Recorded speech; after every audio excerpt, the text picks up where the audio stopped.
Let's do it.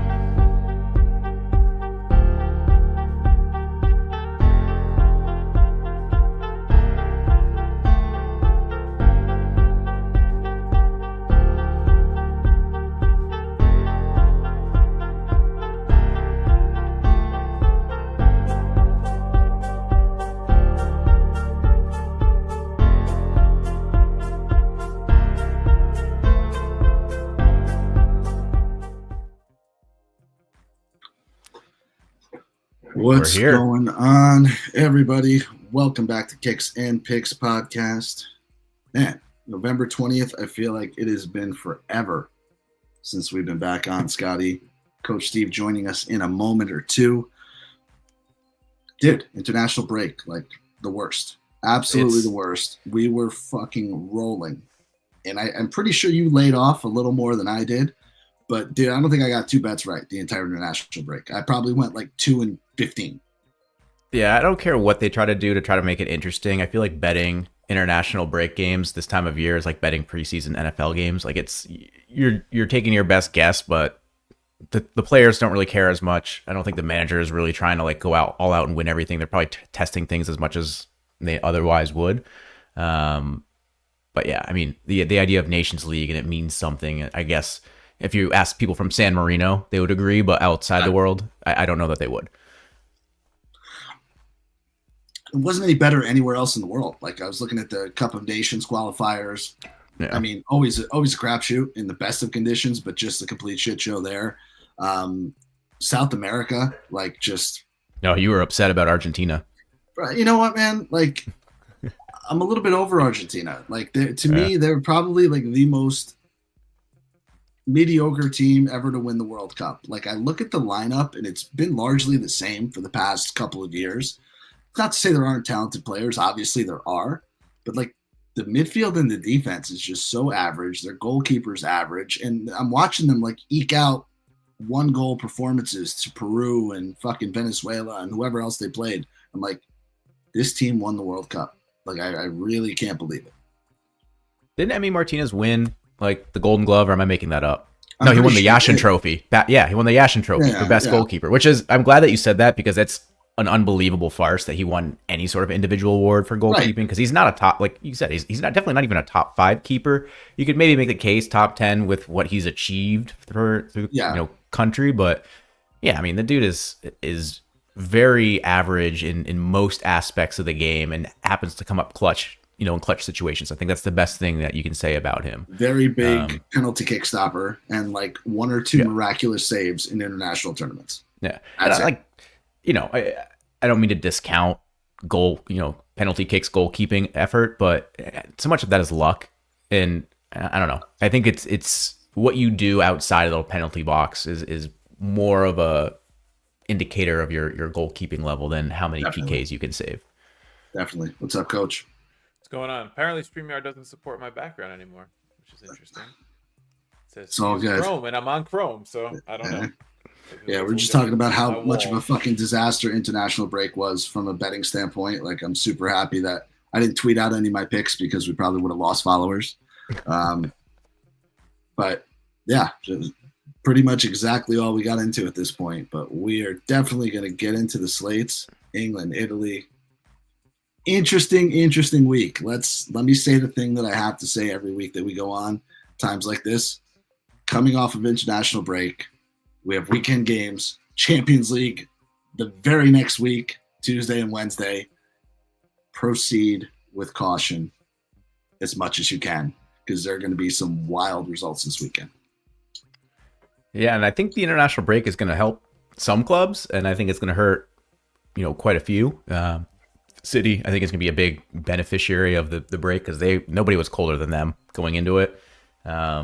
Liverpool, Bournemouth, some of those clubs in England that were running on, pretty good hot streaks. Nottingham Forest, who knows what's going to happen with them? They're currently like a top 4 club, but do they continue that form, especially going into this busy holiday period? A lot of question marks, but that's why we're here. We're going to try to break it down the best that we can. And if we're wrong, we might be wrong, but we'll learn and we'll make even more money next weekend.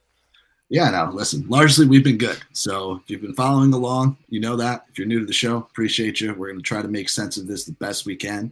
I'm going to say it pretty much every game that we go through. Just be really, really careful. There's definitely some value that I think we've identified. Scotty and I were chopping it up before the show. But, man, there's some head scratchers. So, Scotty, I don't know what do you want to do? We can run through the games really, like go game by game, or anything you've identified that you want to talk about right off the bat? You want to start in England? Yeah, absolutely. I didn't know if you wanted, now that coach is here, I didn't know if you want to talk Roma at all. We got to give Coach a second to get settled, man. He's freaking out about his background. All right. That and this background music that's in my ear. What is this? Oh, we were jamming. Oh, come on. Damn. Dude's hating on the background music. We're feeding ducks. Is it really that loud for you, Coach? I don't even hear it anymore. I hear it. Oh, man. Pretty clearly. Coach excuses here to stay. If you want to kick things off in England, I mean, let's talk about what we were discussing before we started the stream. I think this weekend in England is one of those weekends where you just got to start taking underdogs, because the books are daring you to do so. They really are trying to create a lot of value on these underdogs. They're making you pay a high price if you want to take any sort of these favorites: Arsenal, Chelsea, Villa, Fulham to an extent, City, obviously Liverpool, United could be a heavy favorite for the first time in what's probably weeks, and Newcastle. All these teams are really, you're gonna have to pay a lot of money if you want to see them, take on a win. So I think usually when that happens, Nick, your advice is, hey, just take the dogs, take some juice, or take some goal assistance here as well on the spread. So let's kick into a few of those. I mean, right off the jump, I think the one that we highlighted initially was Forest and Arsenal. Probably one of the two biggest games in England this weekend. Like I said, Forest right now a top 4 team. Arsenal not in the top 4 currently. So if you would circle this match, back in September, Arsenal has one more. They have a better. Did they sneak in? Oh, the goal differential. Goal differential's better. So they're level on points with Forest, but they're. I forgot Forest lost. You're right. Yeah. So goal differential. All right. I'm still going to call Forest a top 4 club, because based on what we've seen through the first 3 months of the season, they are based on form, we're the top 4 team right now. Arsenal have been hurt. I think they're going to be far more healthy this weekend than they have been the last month leading up to the break.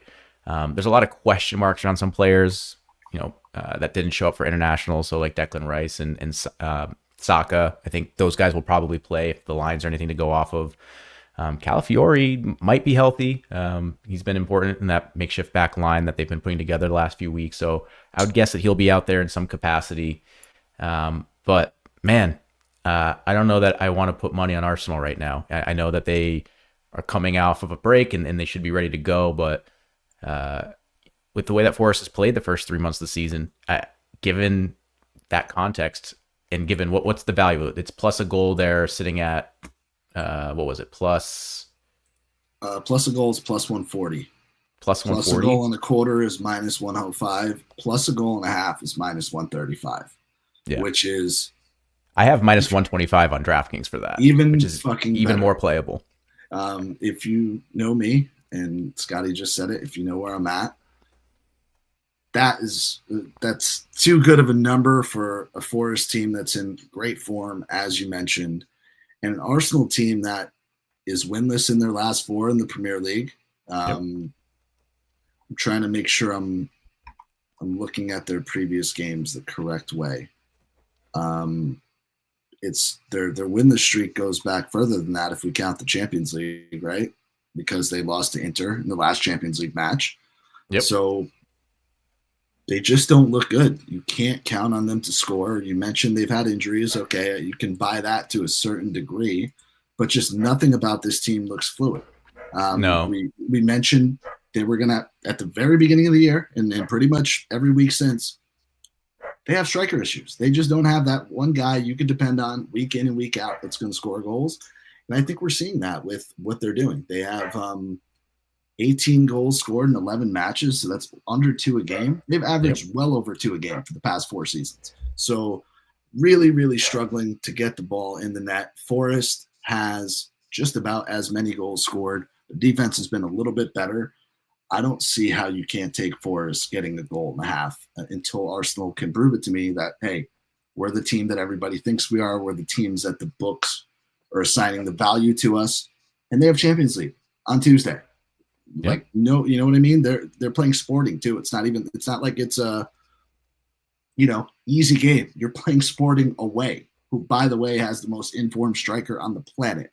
So don't tell me Arsenal's not looking ahead to that game just a little bit. I like Forest on the spread. And not only that, I was just going to say real quick, so you brought up rest. Like, a lot of these players on these bigger clubs don't get rest at these times, right? They're playing 2 matches for their national teams, a lot of these guys. Whereas I don't know how many of Forest players get called up. I don't have their whole international squad list in front of me, but you have to think some of their players are a little more rested than Arsenal. And even if these guys are coming back from injury, what kind of form are they in after not playing for a while? So just based on the way these teams have been playing, I think what Nick is saying has a lot of value. Like plus a goal and a quarter, even up to plus a goal and a half, are all playable numbers. Even if these teams are playing prior to the international break, I think you like Forest to keep it close at least. Yeah, I certainly think Forest have every reason why they should keep it close. I mean, Arsenal have been so dependent on Saka and in the goal generation department. I think Odegaard is back now, I think. So that might alleviate some of that a little bit. But, it's still, it's one of those things where if Forest can come out, keep the game tight, get a goal in the first half, even if they don't, score the first goal, if it's like 1-1 going into halftime, having that goal and a half it's too much. It's too much. So certainly like we said every time we sorry to cut you off. We've done this very successfully the past 2 or 3 shows. Are you trusting Arsenal to score 3 goals? No. And that's essentially what you need them to do. It would have to be a tremendous U-turn, right? And they're capable of doing that. Like if we looked at their form last year, like, yeah, sure. It's certainly possible, but based off of what they've been doing and how they've kind of limped in to the international break, it would have to be a very quick turnaround to come out of it. Now, if this game was 2 weeks later and they started playing a bit better, then sure, I think it's warranted. But as of now, they haven't proven anything to us, right, Nick? They haven't proven it. So is this their third straight prove it game? This is about their 12th straight. Based on that logic, Nick, I'm gonna go the Oaks route with this one here. If you think, if for Arsenal to cover a goal and a half, they need to score 3, you're saying that means you think Force is good for 1, right? I do. Right? Oh yeah. So both teams to score in over 2.5 is plus 155. Yeah, and listen, I was going to say you found a better bet than I was going to give out. I was going to say if you subscribe to what we're saying but don't believe in Forest, over 2.5 goals is minus 130. But your way might even be better. Yeah, both head-to-heads last year when Forest was not as good, statistically. 2-1 losses to Arsenal. So Flash, thank you, sir. And 3 goals, right? Both teams have scored 3 goals. So I think that's a pretty solid value bet in this one. If you want to get something with some plus money value, I think that's a pretty good value bet. Not saying it's definitely going to hit.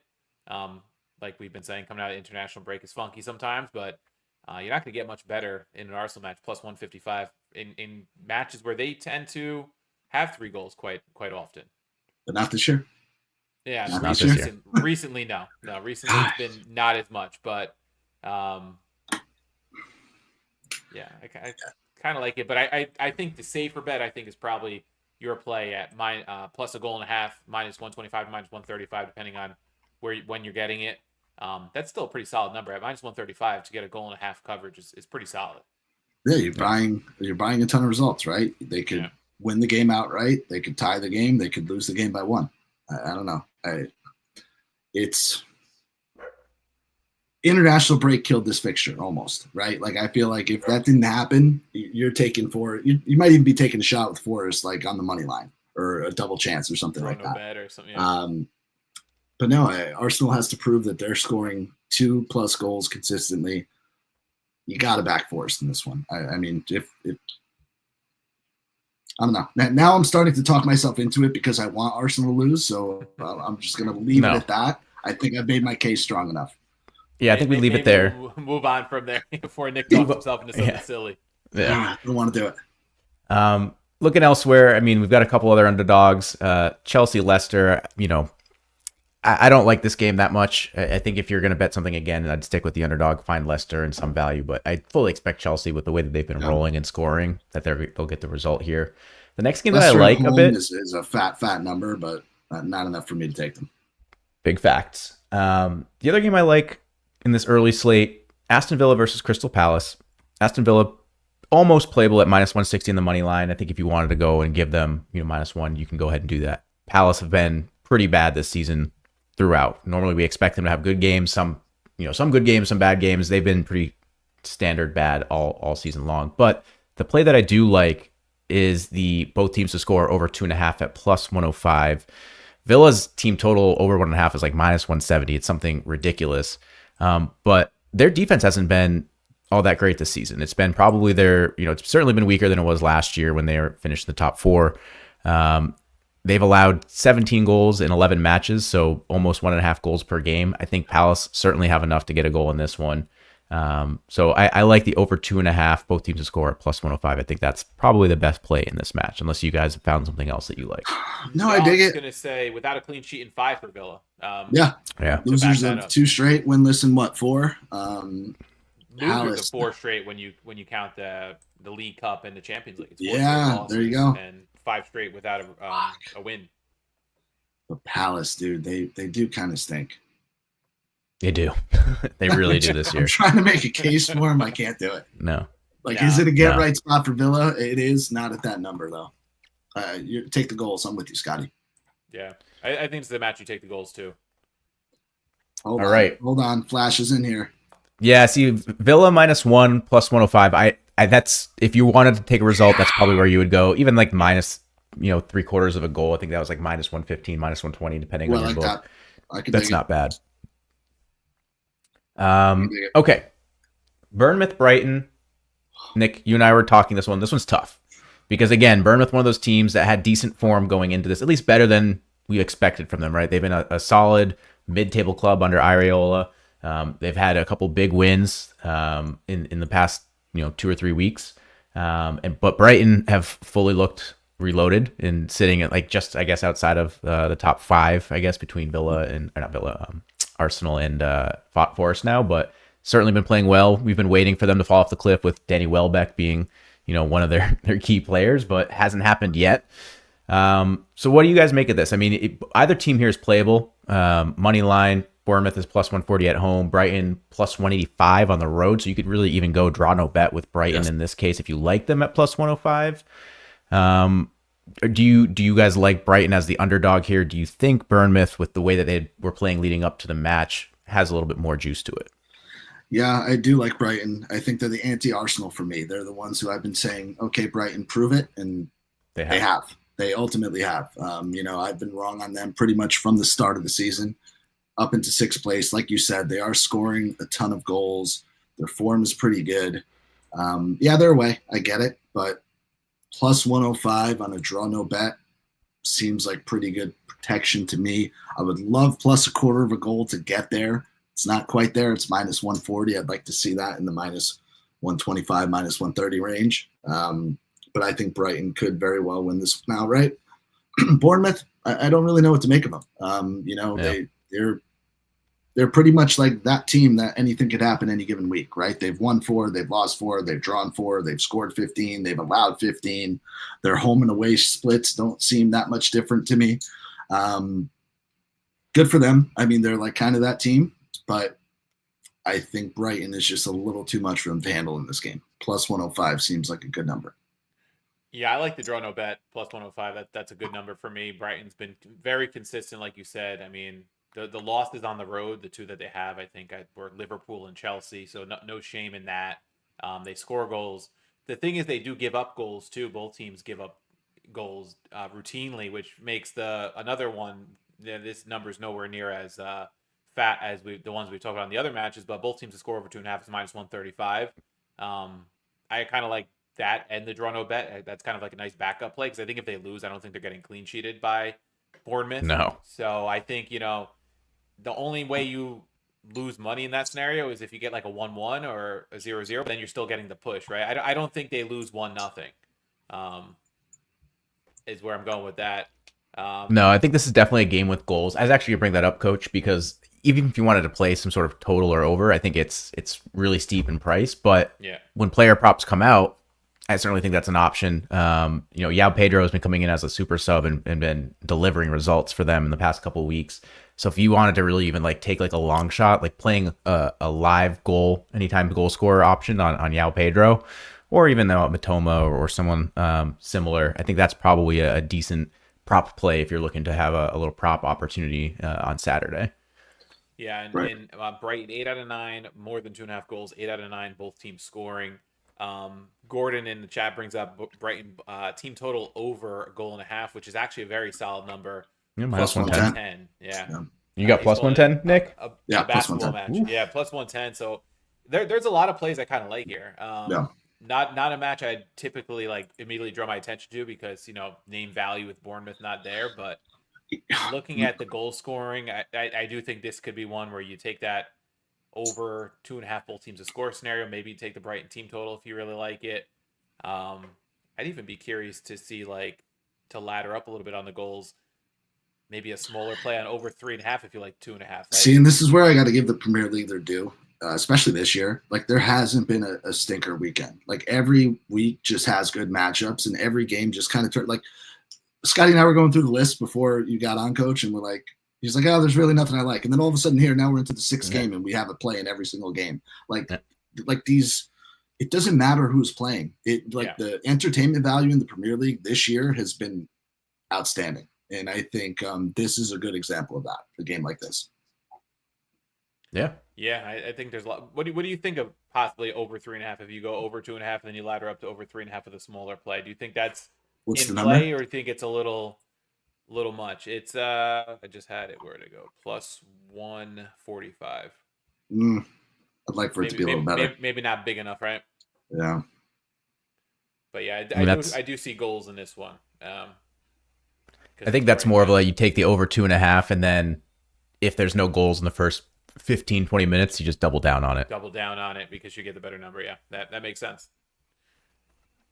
All right. 2 other games on Saturday we want to go through. Everton, Brentford. Nick, you've been on the wrong side of Everton, it seems like the last month. I think you've been trying to figure them out. This match, you and I were in pretty quick agreement. Brentford on the road, draw no bet is plus 110. Brentford has been doing okay. I know they historically, but at least in the last couple of years, they've been, one of the stronger sides. They're scoring a lot this year. I think that's been their hallmark, is that they get out and they score early and often. Everton have been surprisingly an overs club this season, aside from their last match. So looking at this, I think this is probably another game where there's going to be goals. I think you're looking at another over 2.5 here. The line for over 2.5 is playable, minus 120 I have. So if that's something you want to hit, you can go ahead and do that. But to me, Brentford draw no bet, I think that's the one that I like the most. I don't buy Everton in this situation, even at home. I think Brentford have no problem breaking down whatever defense Everton tries to throw out. This year hasn't been good anyways. They've conceded 17 goals, so about 1.5 per game. But yeah, I don't know, Nick. Do you have anything else to contradict that? Because no, to contradict it, no. Beto might put in some hard work. We don't know about that yet. He hasn't been starting. Where did my number go? Brentford to score in the first half plus 105. 105. Yep. Seems absolutely silly to me. They are an early team. Yeah. Every game. Every week we're saying the same shit, and every week it hits. So plus 105 to get a goal in the first 45 minutes. That's where I'm at. I also don't hate the Brentford team total. I think draw no bet's probably my favorite play because you get the protection against like a 1-1 if that happens. But Brentford team total plus 145, I think is in play too, with the way Everton's defense, like you said, goal and a half a game conceded. Brentford scoring on average about 2 a match, 22 scored, but they've also conceded 22, which brings back into play if you think that's going to happen. The old both teams to score over 2.5 again is in play here. I think it feels like that with a lot of these matches. I've never said this so many times ever on this show, but plus 105, I think it's something to keep an eye on. But I do like the early goal from Brentford. I think that's one that's definitely in play there. Plus 225 on the draw also seems like it's in play. I'm not advocating for it. It's a low number, but I don't know. This screams like 1-1, 2-2 draw. Yeah. I think there should be a lot of goals. I mean, Brentford 22 goals scored, 22 goals allowed. Yeah. Everton have been, I think the over 2.5 is hitting 4 of their last 5. I think this is a big time over match. Over 2.5 at -120. Now that I'm thinking about it, really is a good number. And it's certainly playable, especially if you like Brentford getting a goal in the first half. Yeah, the Everton unders have been back the past few matches, but the Brentford over train is I think what's carrying my opinion on this one. Brentford rather hasn't kept a clean sheet in 11 straight. They're first to score in 6 out of 8, which is where that first half goal comes into play. They've also won the first half in 5 out of 7 because they were scoring those goals in the first minute or two in like 3 weeks in a row. So hopefully they win the flip and they get the ball first and they just go down like. And we're more than a quarter of the way through the season. Like Everton need points, right? Like you got to go for it at some point. They're 2 points ahead of the relegation zone. Like got to stack them up any which way you can. I'm not saying they're a better team, but they're at home and they're going to have to go for it. So yeah, I like goals in this one. I'm with you. And if they go for it, it just opens them up to a team that can score, right? Yeah. Mm-hmm. All right, let's shift into probably the match of the weekend, certainly the match of Saturday. We've got Manchester City hosting Tottenham Hotspurs. We've talked about this before. Tottenham have been a bogey club for Manchester City, even in their best of days. I think their last 5 matches, Spurs are 2-2-1. City certainly not informed by any means. I made a joke during the international break that with Pep Guardiola signing on for another year, that's basically him throwing in the white flag, because I think he thought this was going to be a walk in the park season for him with Klopp no longer in the picture. He could ride off into the sunset, and it's been basically a disaster. The first time he's ever lost 4 straight games at any club. Certainly finding themselves 5 points back of Liverpool. Still plenty of season to go, but not where he thought they would be. And I think he's kind of tacking on this year now just so that he knows this doesn't have to be his swan song and his final memory with a club that he's had a lot of success with. So getting back to the match itself, City heavy favorites at home at -195. Spurs coming in at +475 underdog that's a lot of juice. I'm surprised at that, given the form of the two teams. It was, given the history of the two clubs. Postecoglou fears nobody. He's not going to sit here and play a conservative game. This is absolutely the kind of game where Tottenham get a result. Tottenham sitting at +1 is +105. Even plus a goal and a quarter is -120. Yes. I think those are the plays here. Look, City have, like I said, they're on a losing streak, which is a weird thing to say about this team. And so them getting some sort of massive 3-0 result against a Spurs team that likes to attack and has been attacking really well. I think they're the scored the most goals in the Premier League thus far, right, Coach? I think we were talking about that last weekend. Yeah. So while you're at it with that Spurs +1 or Spurs plus a goal and a quarter, this season, I'm going back about 6 matches I can see here on SofaScore right away. Guess how many of those 6 matches, just in the Premier League, they've won by more than goal, City?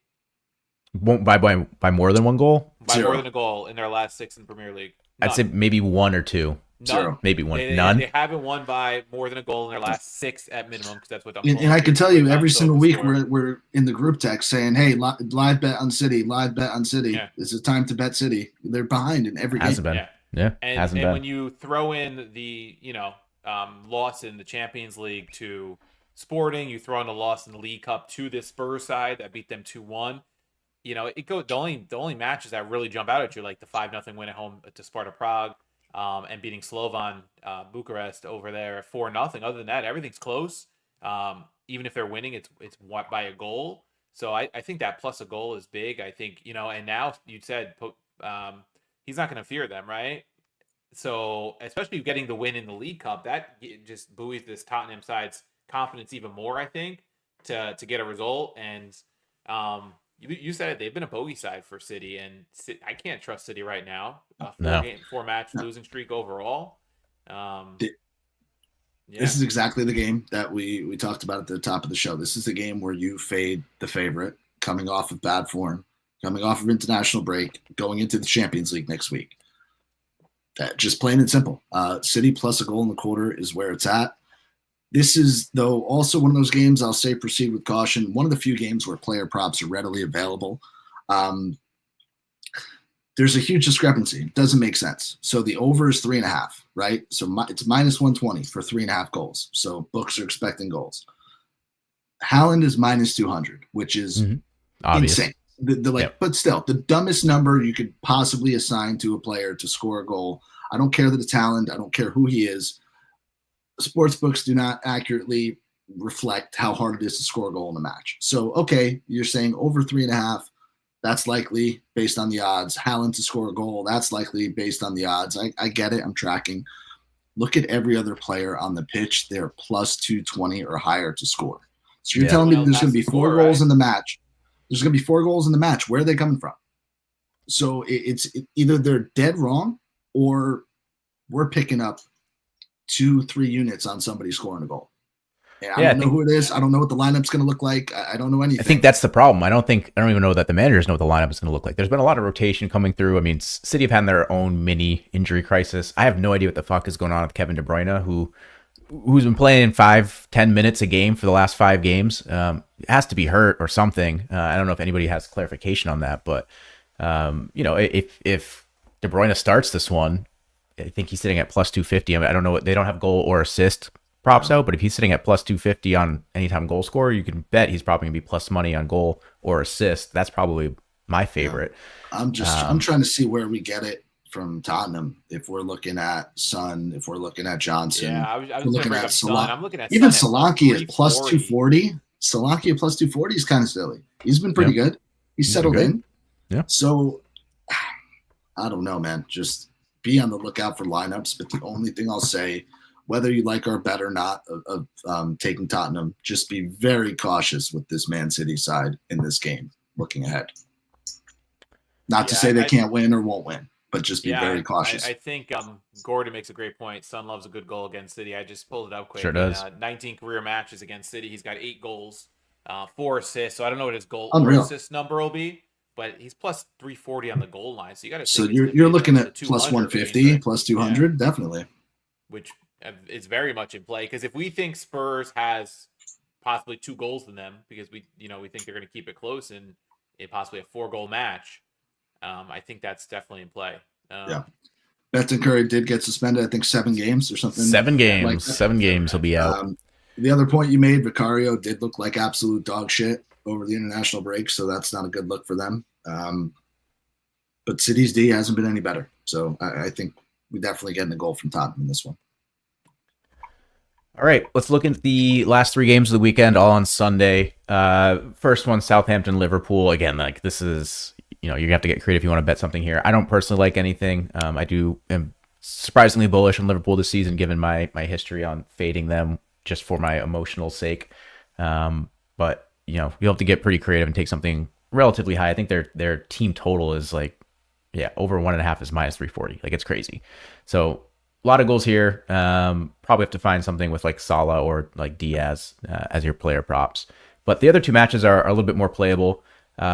United minus 160 favorites on the road at Ipswich. First match for Ruben Amorim in charge. Listen, Van Nistelrooy did pretty well in his interim duty, and we said Coach, could be coaching Roma. Could be coaching Roma if they were smart. Yeah, maybe. But Coach and I were talking about this going into the weekend, or going into the international break. It'd be very Manchester United if Van Nistelrooy has a great run of form as an interim status, then basically gets the boot for Amorim, and then Amorim struggles for the first month and a half. There's gonna be a lot of people questioning things on the United side. So really for Red Devil fans, you got to hope that there's a positive result here, because it's about as easy of a match as you'll get, although it's on the road. Is this one where we want to take the underdog, or do we take the new manager bounce? That's really my only question, Nick. Like, I normally take the new manager bounce, but it's got to be the new manager bounce. It's got to be the bounce. Ipswich is fucking terrible. They couldn't stop the 3 of us from scoring a goal. Is really what. Not that United's prolific in scoring. I really think Ipswich is that bad, and United gets the bounce in this one. I like United. United winning over 1.5 is minus 120. And I think if you want to get nuts, United to score over 2.5 is plus 170. I'm not saying it's likely. Wouldn't shock me for them to get 3 goals on their own. Yeah, that's fair.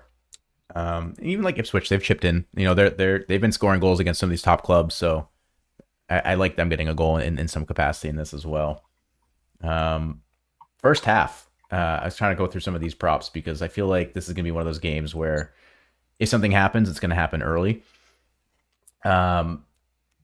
United to score first half minus 175. That's not as playable as I thought it was going to be. I thought that was going to be a little bit more. Wow. Never mind. I may have to back out of this. That was going to be my secret pick here, but no, sorry. I don't think I can take that. And then even like them to win first half plus 110. That's not both teams to score, no draw, plus 120. If you think United win and you think Ipswich get a goal, I don't know. Yeah. All right. I take that back. First half, not as playable as I thought it would be. All right. Let's finish up with the Premier League. We have the last match of the weekend. Newcastle versus West Ham.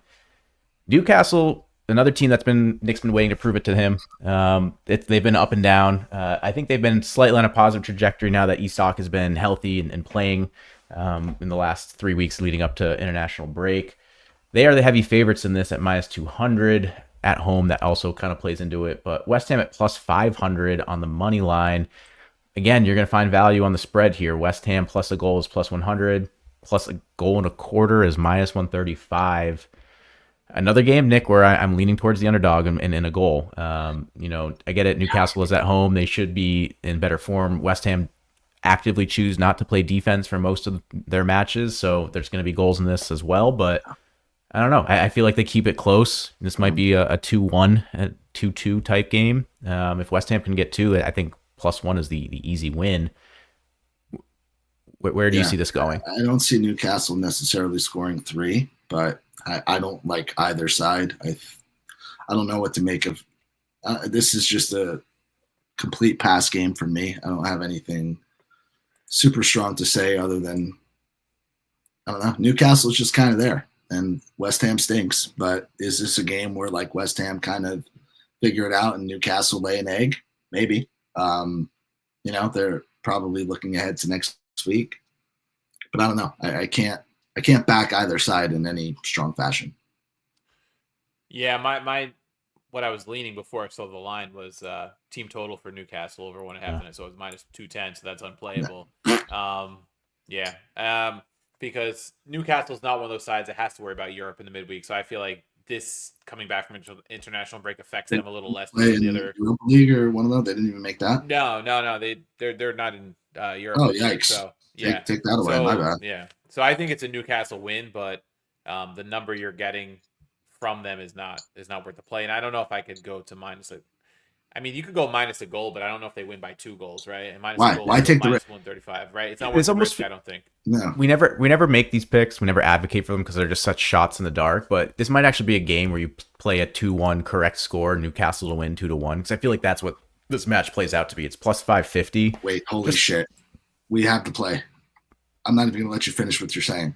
Go ahead. Tonali and Paqueta both to get a yellow. Oh yeah, yeah. A little yellow card, same game parlay. Come on. How does that Might not as well. Might as well.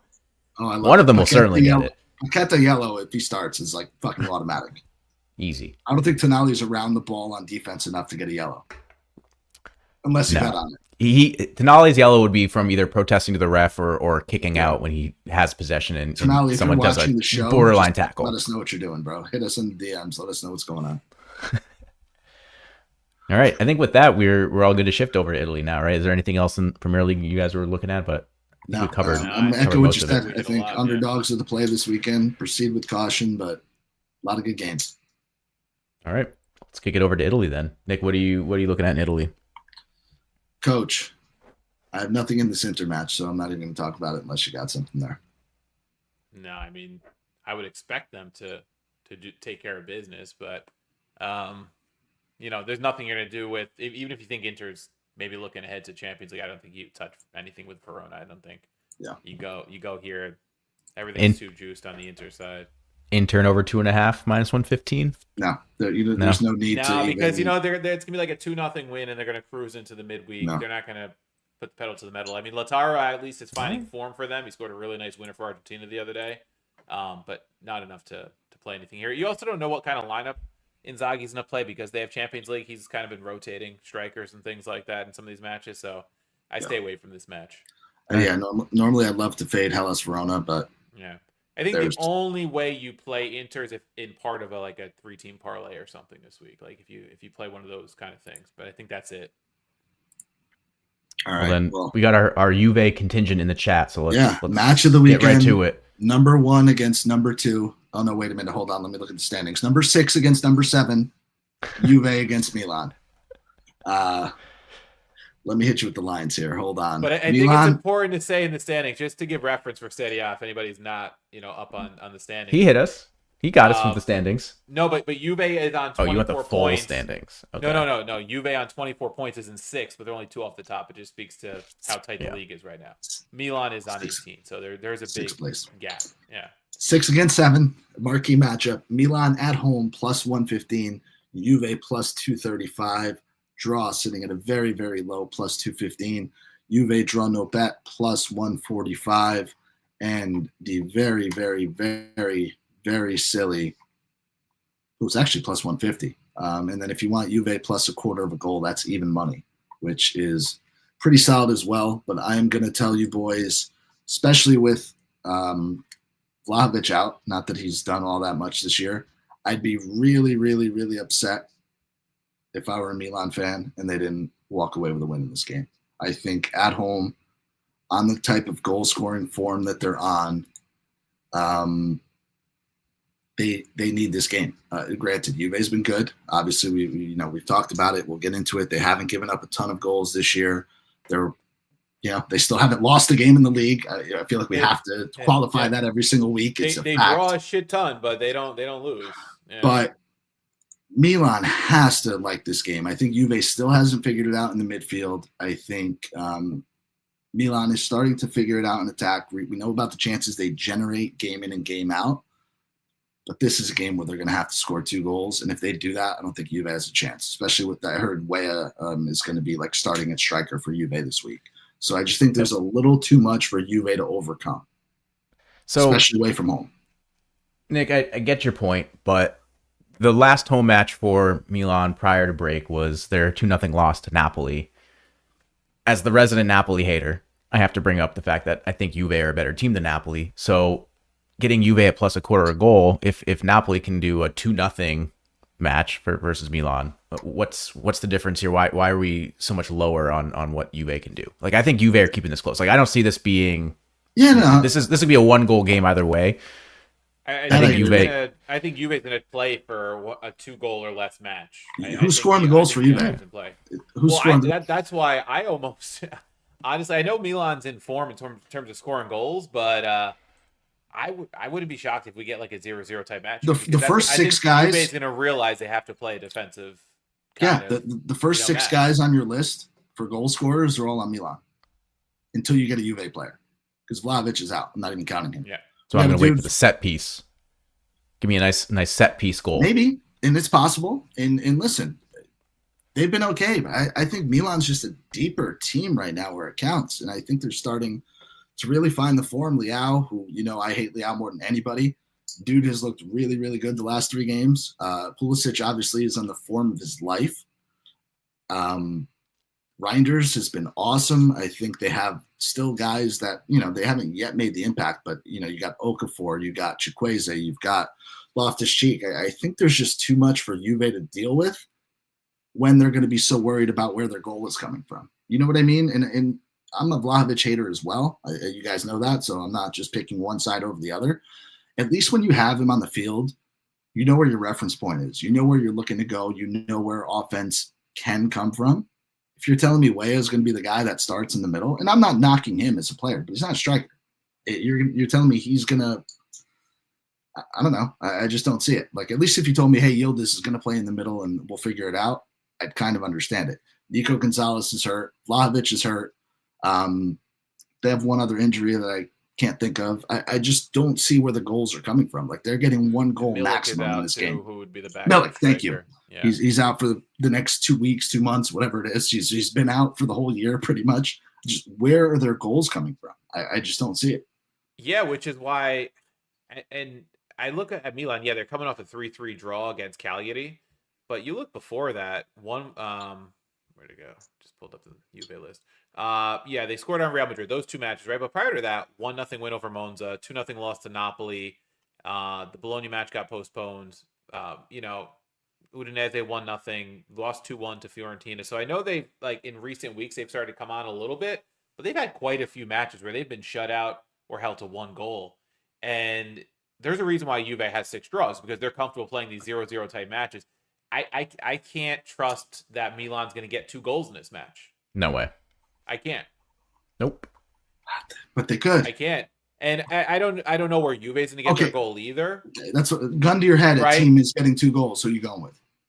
In this scenario, if someone's going to get it, it's probably Milan. But I'm not confident to bet it.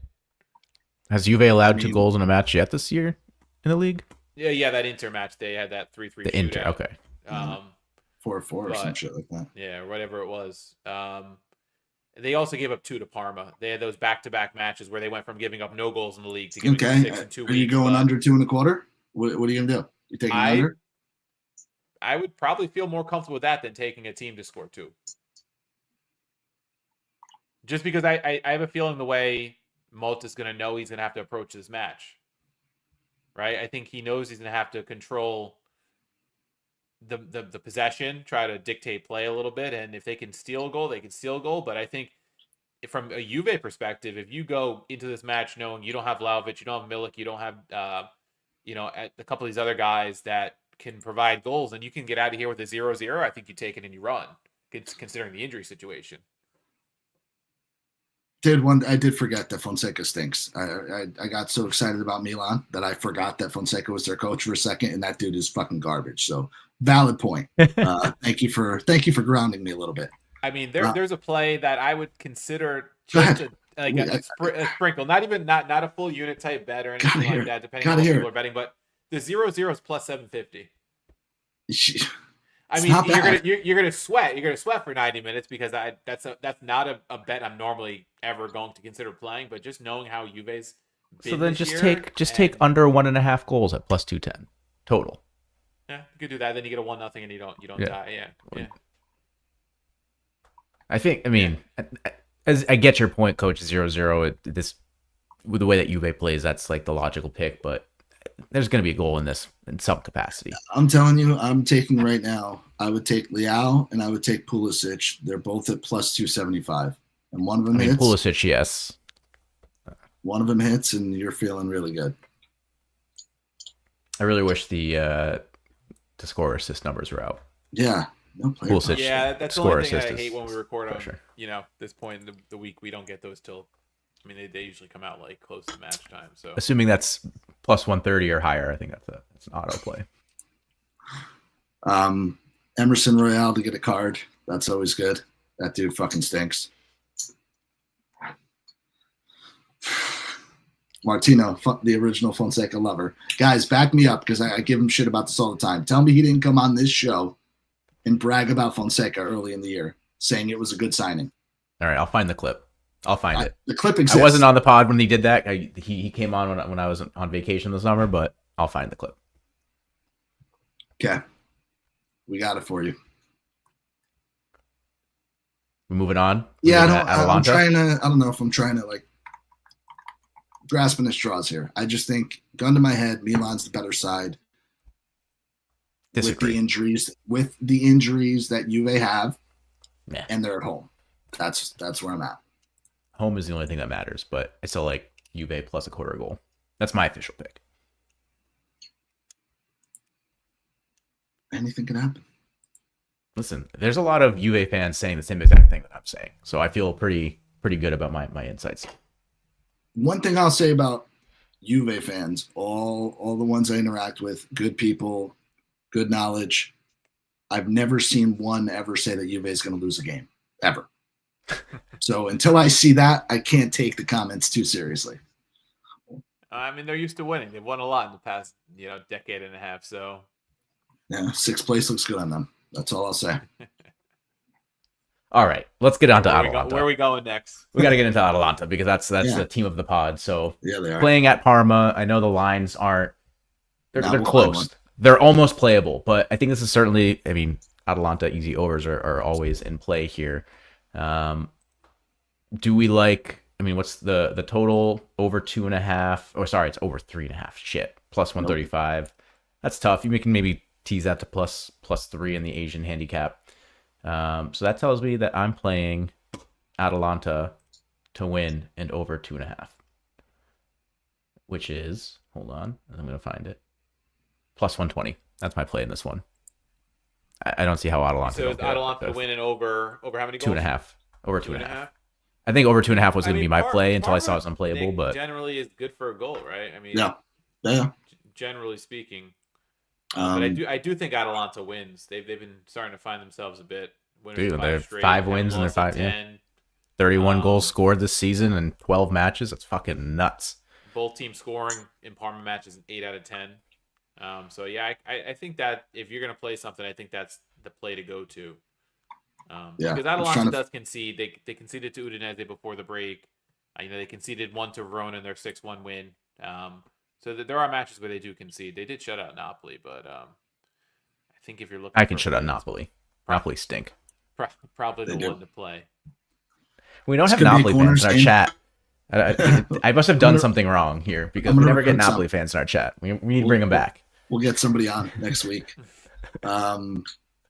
Yeah, I don't know. Corners could be a corners game, but it could also be one of those games where every fucking shot goes into the net, so you don't get the corners. Yeah, you never know that Atalanta. Because they could all go in the net sometimes. Yeah. I think they smoke. I don't think Parma's that good, so I'm with you. All right. Going down the list, Genoa Cagliari. Is there a new manager bounce for Genoa? 100%. Genoa at home. Cagliari is not very good. I think this is a game you take a chance with Genoa. Draw no bet is minus 115. I think that's a really good number. If you want to take the money line, they're plus 150. Wouldn't be mad at you. If Balotelli ever gets a fucking start, I'm betting him until he scores. Even though him and Vieta hate each other, apparently. I was going to say they're feuding already. Apparently they don't like each other, so that's fine. But he is like plus 240 to score. So I will be taking it until it hits, just so I could post the fucking screenshot on Twitter. Yeah, but I do like Genoa in this game. I think draw no bet Genoa is a good play with the new manager bounce. I mean, they're desperate for points. And like you said, Cagliari is not very good. No. Also, Pinamonti's been pretty good. I have to give him credit. I think he's having a pretty decent year. Wouldn't shock me for him to get on the score sheet. All right. Como Fiorentina up north. Fiorentina's been good, Monza. What's the number on those guys? I mean, Fiorentina money line is plus 130. Draw no bet minus 145. Yeah. Are you fucking kidding me? Fiorentina money line, no doubt. Como on the road? Yeah. On the road? I don't care. Como stay. Absolutely. Fiorentina, they're the one. Second fucking place? Third place? Come on. Dude, they absolutely. That's a silly mismatch number. I don't care. Como, no wins in 6. Yeah. Sorry. I will get trapped. Call it alert. Wee. Alarm bells. Trap of the week. I don't care. I'm falling into it. I like that number. Yeah, and against bigger sides recently, besides that 3-2 win over Atalanta when we were all over Atalanta, Nick, Lazio put up 5 on them. Napoli put up 3. Como's had a rough go of it since those back-to-back wins they had. So that's right. Back to what I said. The team we thought they are who we thought they were. If you remember the coach from the Cardinals. I can't think of his name. Oh, Dennis Green. Dennis Green. Yes. Yeah. They are who we thought they were. Como. Which Nick said was a team that should not be plus 700 to avoid plus 900 to avoid relegation. Yeah. Torino hosting Monza. Yeah, hold on. I'm looking for a Moise Kean plus 200 to score. Silly number for a dude that's like number 3 in the league. Yeah, he's been hot. Fiorentina over 1.5 goals plus 140. I'm all over that.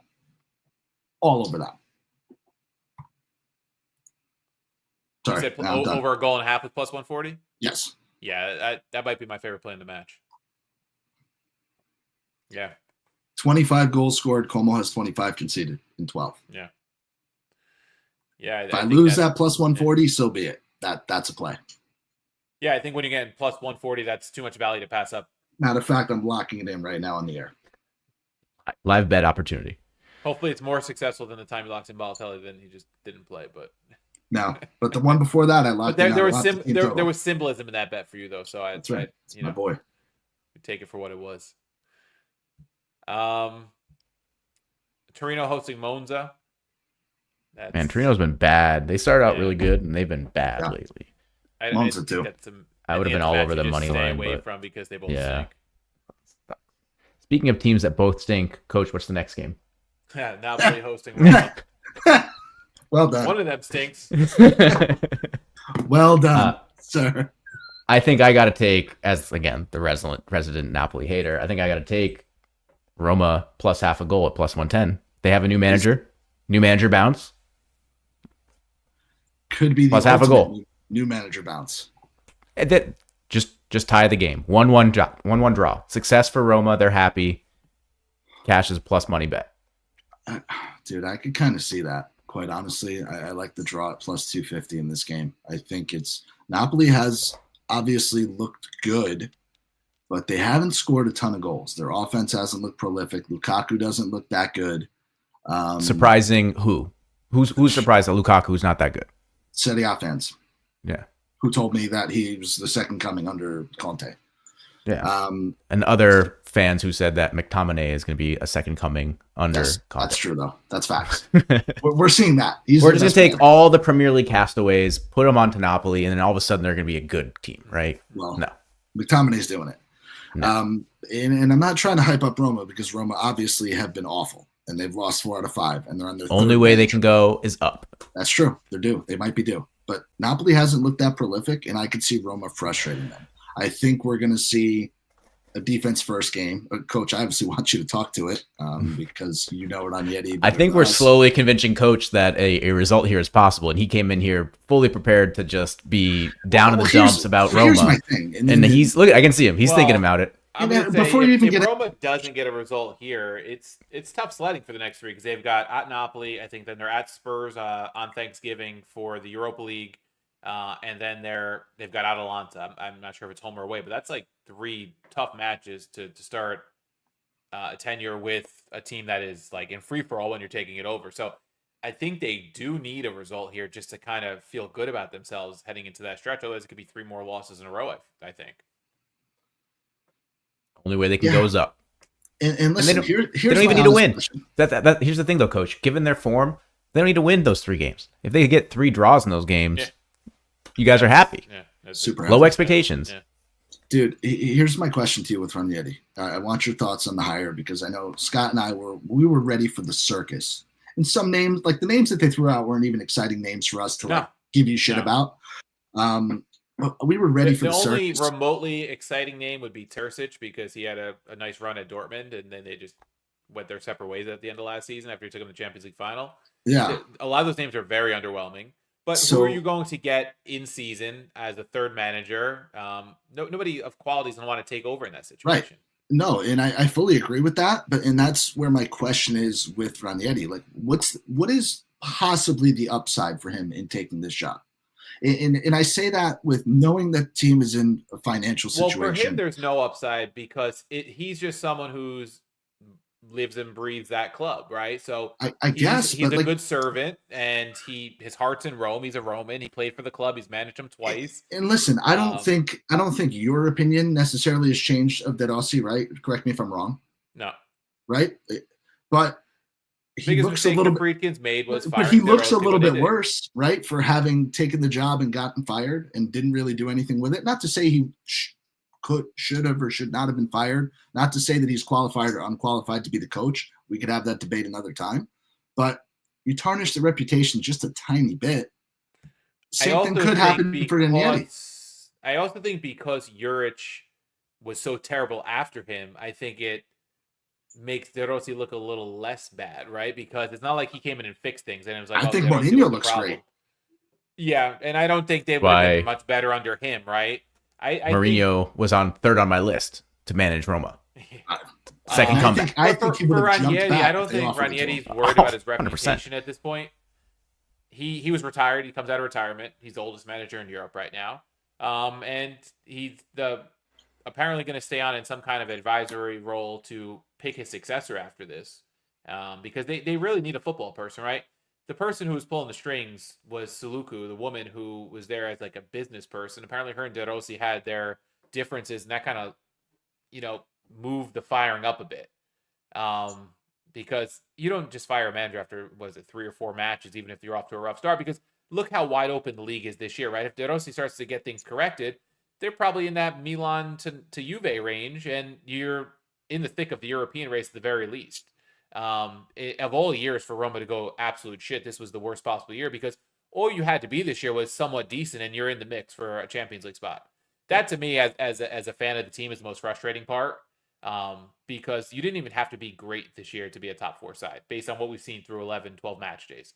But for Ranieri, that, it was the logical hiring for Roma. It really was. It was the only person that's going to come in, have the goodwill of the fans up front, and the fans understand he's there just to do a job for you. He's not here for the long term.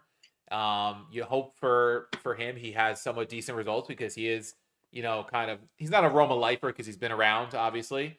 But that's kind of where his heart is. It's there in Cagliari. He said the only teams he would come out of retirement for were Roma and Cagliari, because he's managed there a couple times. But I think in the current situation, just someone who's going to right the ship. He's not tactically rigid, right? They call him the Tinkerman for a reason. I think he can work with what he has, and hopefully at least give the attacking players some more freedom than they had under Juric, because you brought in Sule, you brought in Dovbyk, you already had Dybala, you have some other players like Baldanzi, who you brought in last year, who are talented attacking players, and they've kind of gone to waste under Juric. And, playing Angelino as a left center back, to me, made no sense when you have Matt Hummels sitting on the bench, and you could have played Angelino as a winger where he can excel and whip in crosses. So I don't know what Juric was looking at there. So I think that changes that changes immediately this week, where Angelino can do a more attacking job than we've seen Zalewski do. Like, you're playing Zalewski. Dovbyk to score plus 300, coach. Talk me out of it. World-class striker. I think led La Liga last year. I think it's a good number on a player who, if he gets the right service, can score. He showed early in the season under De Rossi's first couple matches to look pretty capable up front.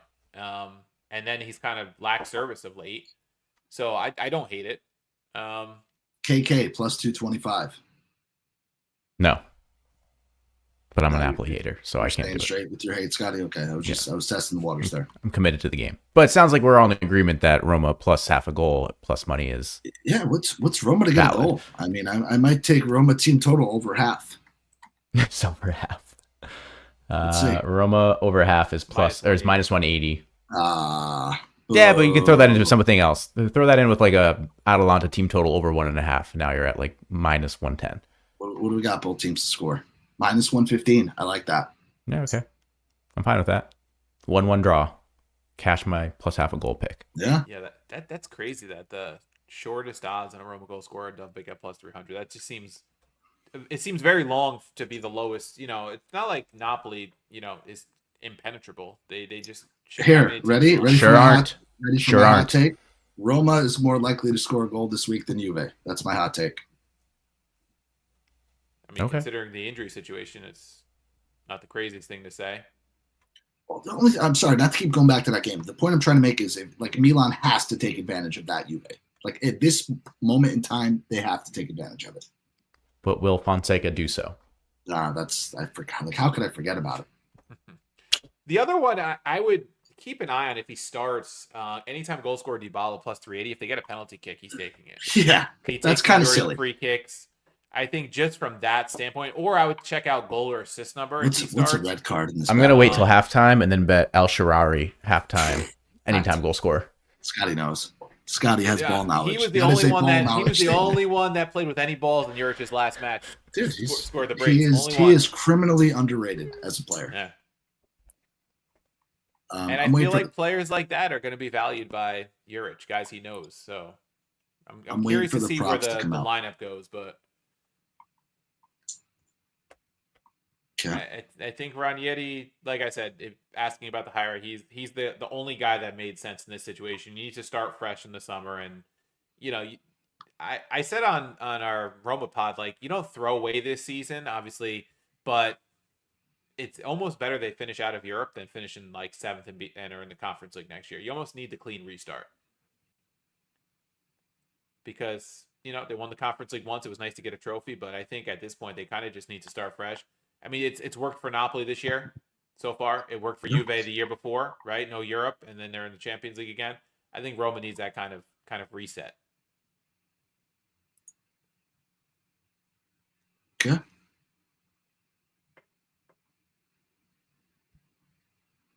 We going to Lazio, Nick? I don't have high confidence in this game. I think you say that every time. No. When I do, I tell you I do. But I think our rhythm is a little bit broken with this international break. Pedro, who's been fucking on fire at 50 years old, is hurt. Dia is hurt. He got like malaria out in Africa. And I wish I was making that up. That's an actual true thing that happened. I thought you were just like exaggerating the injury or something. Nope. That's a true thing. I'll show you the headline. Lazio's been scoring a lot, but here's my thing. As much as I gave Bologna shit, and I can't fucking stand their coach, Vincenzo Italiano, they've only lost one game. Like, I was shocked to see that in black and white in the standings. They're kind of right there. This game screams draw to me. Absolutely screams draw. Can I interest you in both teams to score minus 125? A strong gastrointestinal attack your boy Pedro's out with, it says. Yeah. Oh, he's got diarrhea. He might have also got malaria. Yeah, we don't know. He might have been in Africa too. We don't know. Got the runs. It's too bad. He had diarrhea of the mouth this week. I saw it talking about like the Derby and stuff. I don't know why he's talking about the Derby. They don't play for like 2 months, but Coach took that one personally. Yeah. No, it's just funny because I'm sure the journalist asked some like super like loaded questions that you're gonna get a great sound clip out of, but it's just funny. Yeah. But yeah, both teams to score minus 125. Is that the pick then? I can see. Because I mean, Lazio money line is only minus 115. It's not that much you're giving up by switching to that. Yep. I dig that. Could be an over game. Feels like it. I think the rest of the games too. I mean, Empoli, Udinese, Venezia, Lecce, Cagliari. Oh wait, hold up. Empoli, Udinese draw line is plus 180. I was gonna say draw, and then I saw the line at plus 180. The lowest. That's a surefire draw. Yeah. Never has there been more of a draw game than that one. Like I would almost take all three of those games. 3 of their last 4 head-to-heads were draws. Yeah, it's crazy. You could take those 3 games and pretty much like parlay over 1.5 goals, and like it's gonna happen because like these relegation 6-pointers. Stinks though, huh? Udinese stinks. They're terrible. They had one good run of like. I think 4 games when they had like a win and 3 draws. Like they stink. Venezia's got 2 wins this year. One of them was against them. Somehow they're in 9th place still. I don't understand how they're still that high. I guess they piled them up early in the season, a couple wins, but yeah, they're better than Roma. Some are saying. But it's funny because Udinese only has 1 draw all season. Empoli has 6. Interesting. Empoli king of the draws. Yeah, almost as many as Bologna and Juve. Yeah. I mean, half your matches are draws. That's quite a feat. This could be like a straight up just like round robin some draws.